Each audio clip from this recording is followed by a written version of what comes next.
Hey guys, what's going on? My name is Sam, or Chaotic, and welcome back to another Grand Theft Auto 5 video here on my channel.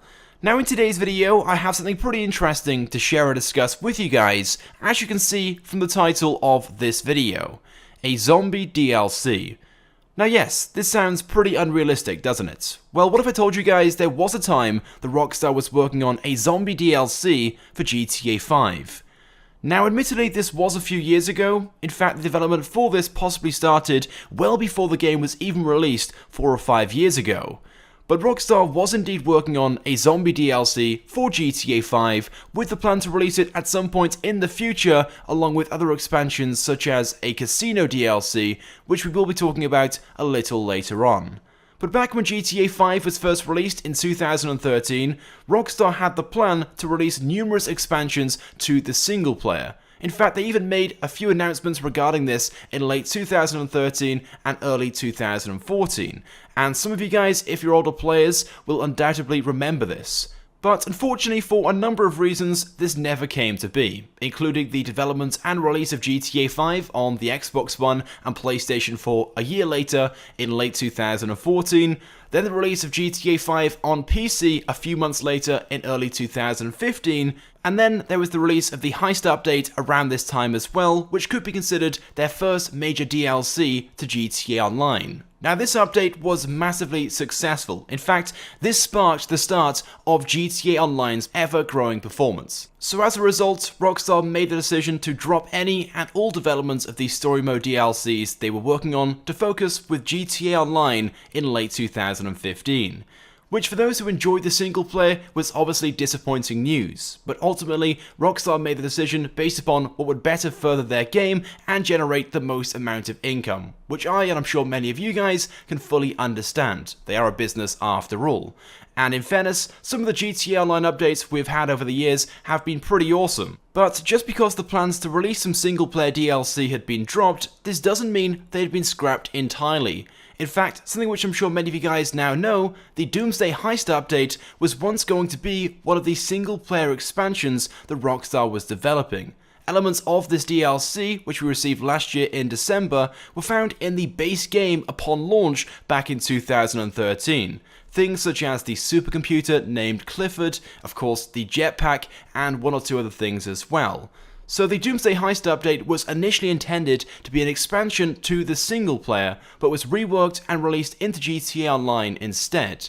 Which personally I think is extremely awesome, and leads me to question, what about the other single player DLCs that Rockstar was working on? Back in 2014, it was discovered through various lines of coding in the game files that Rockstar initially planned to release up to 3 single-player DLCs, with the Doomsday Heist update being one, another was given the codename Trevor, and lastly, a zombie DLC. Now as far as the Doomsday Heist update is concerned, the online version that we received wouldn't have been quite the same as the single-player DLC that Rockstar was working on. Sure, the theme would have been similar, maybe some of the features as well, but it wouldn't have been identical for obvious reasons. In fact, according to what was found in the game files back in 2014, there were going to be a lot more features and additions in the single-player DLC than what we actually got. And here is a screenshot that shows off some of those lines of code found in the base game, with references to the government organization missions, assassination missions, and the casino. So yes, the casino was going to be opened in one of the single-player DLCs, and this next screenshot is further evidence of this. Functions for the casino were found, with the casino listed as a property also. And as you guys can see, these lines of code are for various mini-games such as poker, roulette, and blackjack. But unfortunately, it appears the success of GTA Online means the casino may never be opened or be a fully functional feature and property in both GTA 5 or GTA Online. According to the game coding which was used, the casino was going to be functional in both online and in single player, and coding for a casino heist was also found in the game files back in 2014 also, which could have possibly tied in to the Doomsday Heist. But anyways, we'll talk about that a little more later on.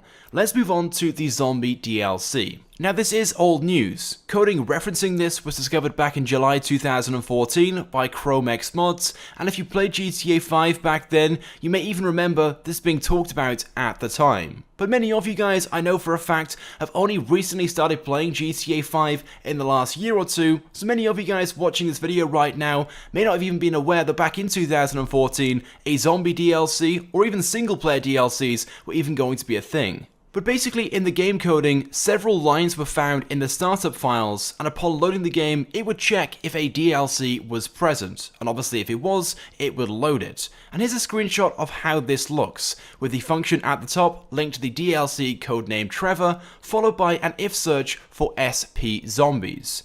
However, the codename Norman was also used for the same zombie DLC, which isn't visible in this particular screenshot, but can be found in other lines of code. But as far as GTA 5 is concerned, the codename Norman has very little meaning or reference. But the name Norman possibly does have a meaning when it comes to zombies.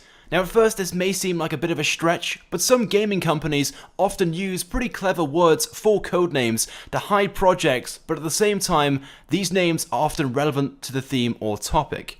So if you guys are fans of The Walking Dead, you may love this one. So the person that plays the character Daryl in the series is played by an actor named Norman Reedus. Now, seeing that we're talking about zombies, and The Walking Dead is arguably one of the biggest zombie franchises out there, this codename may be named after Norman from The Walking Dead. Now, I did say at first this may seem like a bit of a reach, but this wouldn't be the first Walking Dead reference that there is in-game. There are actually one or two of them, with one of the more well-known ones being a character in Paleto Bay. One of the police officers standing outside the police station not only looks like the character Rick from The Walking Dead, but also has the name tag Grimes.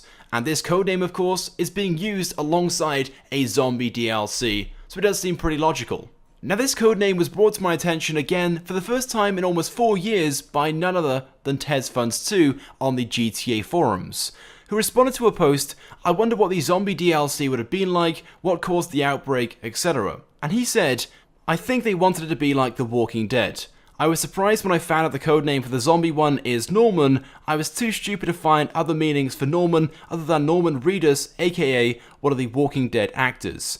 It was centered around Michael, so I was like, there's no way Michael would fit the personality of Norman Reedus. The mission triggers are located in the city around the phone booths. Maybe he's trying to check if his family is safe. You would find survivors and form a small group and find other groups as you progress. That is just my speculation." Now, doesn't that sound pretty cool? A zombie DLC themed around The Walking Dead. Now, obviously making this work in GTA 5 would be pretty difficult, but I'm sure you guys can imagine how awesome something like this would be if it was to be added. But unfortunately, this was going to be one of the single player DLCs, but again, was dropped because of GTA Online. But what if, just like the Doomsday Heist update, Rockstar plans to also rework and release a DLC like this into GTA Online?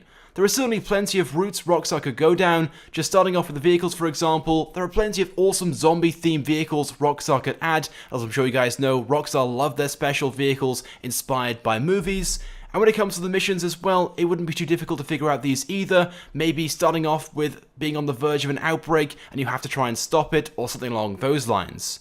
Again, to some of you guys, it may seem unlikely, but given some of the recent updates we've had in GTA Online, I wouldn't be too sure that it's not a possibility for Rockstar at this point. Importantly though, I think with the addition of the Doomsday Heist update, I wouldn't put it past Rockstar if they tried to implement more of the items and features they were working on for the single player DLC.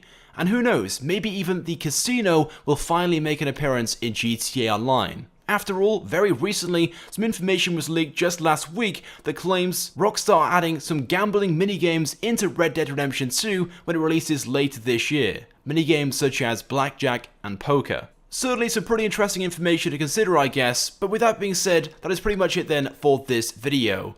Now, of course, I want to get your thoughts and feelings on all of this. What do you guys think about Rockstar possibly adding some of the other single-player cut content to GTA Online?